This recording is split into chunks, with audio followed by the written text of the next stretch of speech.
Nurse.org and Major League Sports teams are honoring nurses with discounted game tickets and once-in-a-lifetime experiences. From throwing the first pitch to riding the Zamboni to on-court recognition, join the fun. Visit nurse.org/nurse night to find a nurse appreciation event near you and grab your discounted tickets today.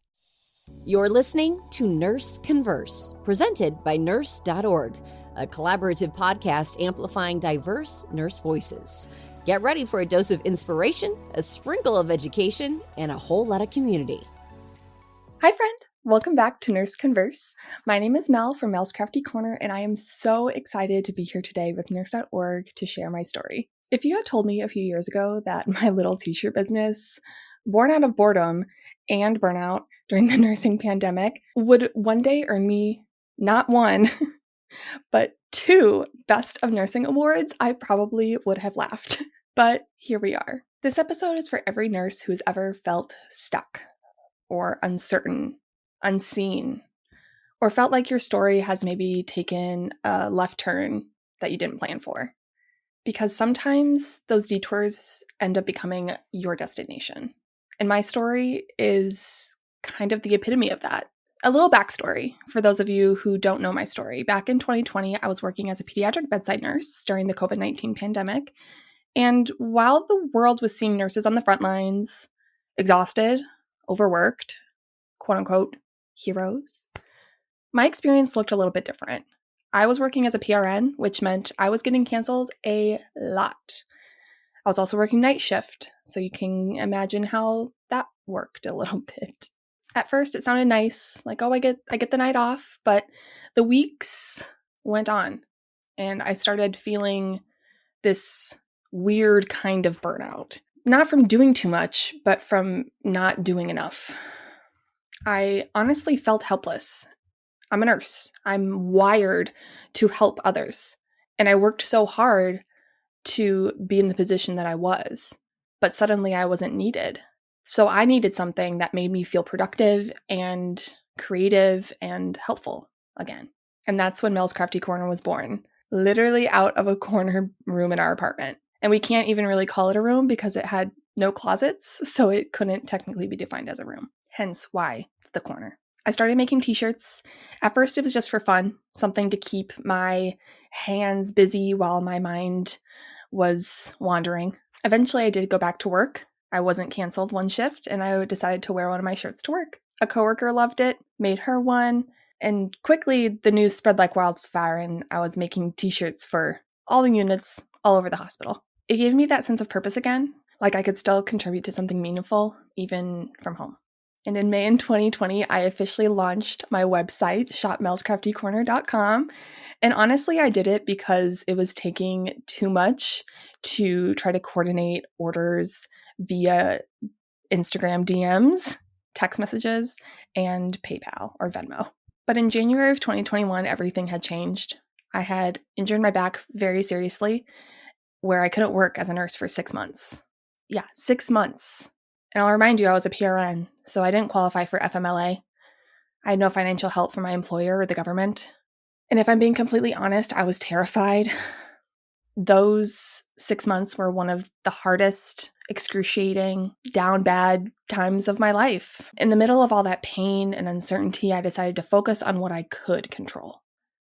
And that was my business. Mel's Crafty Corner became my lifeline. I was in so much physical pain, but my little crafty corner kept me sane. See what I did there?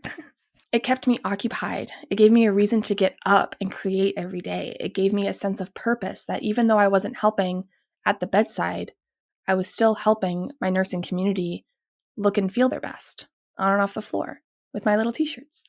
And after those 6 months, I did end up going back to work with a weight restriction, and it was hard. Not just physically, but mentally and emotionally. The job that I worked so hard for, the one that I loved so much, it didn't feel the same anymore. There was some institutional betrayal, a lot of bullies, and the constant reminder that my body just couldn't keep up with the job the way that it used to. And in September of 2021, I made the hardest decision of my life. And I'm trying not to get emotional because it's still something I'm working towards. but I left the bedside. And let me remind you, I loved being a pediatric nurse, and I was a good one, as evidenced by my 3 Daisy nominations. But at the end of the day, I had to choose myself, my health, my peace, and my purpose. When I left bedside nursing, I went full-time with my business. I dove right in. And I wish I could tell you that it was smooth sailing from there, but it was not. The first year was full of highs and lows. I had my first bad business deal where I lost $7,000 in paid labor during my first collab, and it crushed me.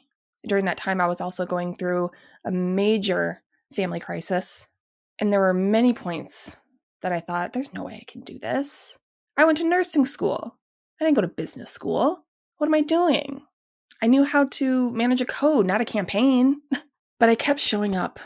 I showed up scared. I showed up embarrassed. I showed up anyway. And every failure taught me something. Every mistake made me stronger. And just like in nursing, when things go wrong, you learn, you adapt, and you keep moving forward. Then something incredible happened. I want to let this be known, and something that I'm very proud of, that within 1 year of leaving bedside, I was not only nominated, but I won Nurse Entrepreneur of the Year with Nurse.org. That moment not only changed my life, but it lit a fire in me that I can't describe. It was the validation that I needed that I was on the right path, even if it didn't look like what I had imagined when I first became a nurse. The next year, and I can't believe I'm saying this, but I was nominated again, and I won Best Nurse Founded Business. And in both times, it was not just about me. I want to make that very clear. It was about the messages that these awards sent to the entire nursing community. If you haven't heard of the Best of Nursing Awards, let me just say that these awards remind us that nursing doesn't have to fit inside one box. You can be a nurse and be creative. You can be a nurse and a CEO, a nurse and a dreamer. Our impact doesn't end when we clock out. And that's something I really want this episode to scream. Because I will be completely honest here, leaving the bedside was one of the hardest identity shifts I've ever gone through. And something I'm still kind of struggling with a little to this day. Hey nurses, looking for exclusive discounts? Nurse.org has you covered with deals on everything. Save big on the essentials you need to excel in your career. Don't miss out. Visit nurse.org/discounts for the latest discounts made just for you. For a while, I felt guilty. I felt like I wasn't a real nurse anymore. But here's what I've learned. I never stopped being a nurse. I just started caring for people in a different way. Through my business and through storytelling, mainly through community, I'm still advocating, I'm still encouraging, and I'm still healing in my own way. So to any nurse who's listening to this, who maybe feels stuck or unseen, or maybe like you're losing yourself in the process, please hear me. You are allowed to evolve. You are allowed to pivot. You are so much more than your job title or the letters that are behind your name. Nursing gives us resilience, and that's something that you can carry anywhere. You know, when I think about resilience, I used to picture it as getting back up after you fall, bouncing back quickly. But I think now, especially after my injury and going through what I've gone through, I see it very differently. I don't see resilience as bouncing back. It's sometimes about bending without breaking. Sometimes it's about letting life change you, but not destroy you. When I hurt my back and I couldn't work, I thought my career was over. I've been very vulnerable about my mental health online, and those of you who are around during that time, you know how emotional I was. I cried a lot from the physical and the emotional agony that I was in. I felt useless. There were even times where my husband had to help me bathe and dress myself. And as a nurse, we're the ones that normally help others. So it's really hard when it's the other way around. I started to question everything about who I was. But every day, I would just go into my little craft room, turn on some music, and make something meaningful for somebody else. And that's when I realized something. I don't know when it happened, but something clicked where I realized that resilience doesn't always look strong. Sometimes it looks quiet. Sometimes it looks like resting. And sometimes it looks like creating something small just to remind yourself that you still can. And as nurses, we talk a lot about strength. But I think the real strength is in the softness. It's in the way that we keep showing up with compassion, even when we're tired or we hurt ourselves. Resilience is also about permission. It's permission to pivot. It's permission to heal. It's permission to be kinder to yourself, to start again, to try something different.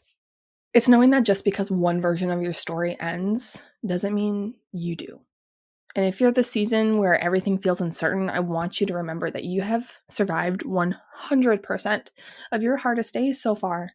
You did it. You survived. And you have everything that you need to rebuild something beautiful from what broke you. Okay? And maybe, just maybe, resilience isn't about getting back to who you were. It's about becoming a stronger, softer, more you than ever before. And that's something that my back injury gave me. I didn't think I was going to cry this episode. I told myself I wasn't going to, but if I could just come through this microphone, come through your speakers, and give you a big hug if you're feeling this way, because I've been there. I have been at the bottom of the barrel, and I have been to the top. I've seen everything in between, and I know how beautiful this life can be, and those are the moments that keep me going. And it's communities like Nurse.org that help me shine. Now, before I wrap up, I just want to say a huge thank you to Nurse.org for not only recognizing me, but for creating a space that celebrates nurses beyond the bedside. And if you're listening to this right now and thinking that that could never be me, I promise it can. You don't have to have it all figured out. You just have to start. When I started my website, I didn't know what I was doing, but I figured it out as I went along. I tried. And sometimes I failed, and other times I succeeded. And I feel right now I'm succeeding right now. I'm overcoming a fear, so to speak. Podcast episodes, can be a little scary, but here we are. You just have to start. Because you don't know unless you try. And I would rather fail than not know. And if you're a nurse, if you went through nursing school, if you sat through your NCLEX, if you have letters behind your name, you are a nurse. Do I need to say that again? You are a nurse who's doing amazing things for yourself, for your families, for your community. I encourage you to keep going. I encourage you to keep shining, keep spreading your sunshine, keep radiating all the goodness that we have worked so hard for. And I also encourage you to nominate yourself or a friend for the Best of Nursing Awards this year with Nurse.org. It has changed my life in more ways than one. I've had so many beautiful opportunities, so many doors that have opened because of these awards. And it has been the greatest journey to be able to share this platform with you, because celebrating each other matters. Our stories matter. And when one nurse wins, we all do. I say this all the time. We are all in this together. And yes, we can cue the High School Musical dance. We're all in this together. The Best of Nursing Award nominations will be rolling out at the end of this year and beginning of next. So start thinking about who you'd like to nominate. Start writing your nomination letter yourself. And thank you so much for listening to this podcast episode, friend. And as a reminder, you are allowed to dream bigger than your scrubs. And even if you're not working as a nurse, you're still using your nursing knowledge in a creative way. And that is a beautiful thing. If you like this episode, please give it a 5-star review. Share it with your friends. Anybody that's maybe feeling a little bit down and needs some encouragement, send this to them. Leave a comment down below. Tell me how your day was. I would love to hear from you. And make sure to let Nurse.org know if you want to hear more from me. I hope you have a wonderful rest of your day, wherever this is finding you. I'm sending nothing but good, positive energy your way today and every day. If you want to hear more from me, you can find me at Mel's Crafty Corner. I'm on Instagram, TikTok, Facebook. And if you are looking for super cute apparel and gifts for nurses this holiday season, you can shop melscraftycorner.com. I would love to make something special just for you or your loved one. Thank you so much. I'll talk to you soon. Bye. Thanks for joining Nurse Converse, brought to you by Nurse.org. Help us grow by leaving a 5-star rating and review on your favorite podcast platform. Nurse.org supports nurses with career and education tips, life advice, and breaking news. Thank you for all you do and for being you.